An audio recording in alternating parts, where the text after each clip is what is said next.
Last moment पे काफ़ी student का ये डाउट होता है कि हम कितने आवर पढ़ें। ठीक है। आइडियली मैं अगर आपको कहूँगा 6 to 8 आवर अगर आप डेली पढ़ते हो और इस तरीके से पढ़ते हो तो आपको बहुत अच्छा रिजल्ट देखने को मिलेगा। चलिए मैं बताता हूँ कौन सा तरीका है जो साइकोलॉजिकली भी आप ड्रिवन कर सकते हो। राइट।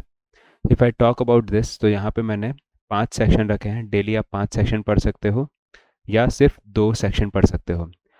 5 सेक्शन कैसे मैंने आपको डिफाइन किया है यहाँ पे कि जीके जो है वो आप पढ़ोगे 1 आवर। सबसे पहले थियोरेटिकल सब्जेक्ट है, उसके बाद कॉन्ट न्यूमेरिकल सब्जेक्ट है, उसके बाद अगेन इनोवेशन थियोरेटिकल सब्जेक्ट है, उसके बाद एलआर लॉजिकल सब्जेक्ट है, फिर वर्बल थियोरेटिकल सब्जेक्ट है।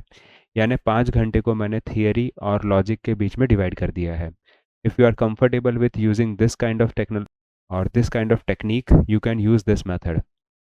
और जो भी आपने डेली बेसिस पे कर लिया है उसको डेली रिवीजन में आपको डाल देना है। वैसे आप 6 to 8 आवर के बीच में आराम से पढ़ सकते हो। एक तरीका तो ये है।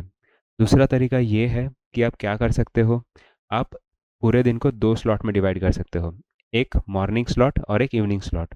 मॉर्निंग स्लॉट में आप सिर्फ मान लो थियरी पढ़ रहे हो तो इवनिंग स्लॉट में आप कॉन्ट और एलआर करोगे या कॉन्ट करोगे।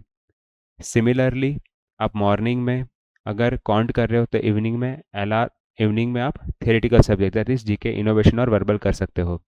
ये दूसरा टेक्निक है। आपको जो भी सूटेबल लगता है फॉलो कीजिए।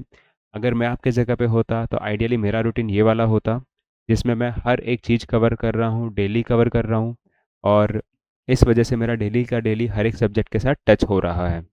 आई होप ये यूज़फुल रहा होगा। यहाँ पे साइड पे मैंने टॉपिक, आरसी, ये सब चीज़ें लिख के रखिए। इसका मतलब ये है कि एलआर जब करो तो ये टारगेट रखना कि एक टॉपिक ख़त्म होना चाहिए।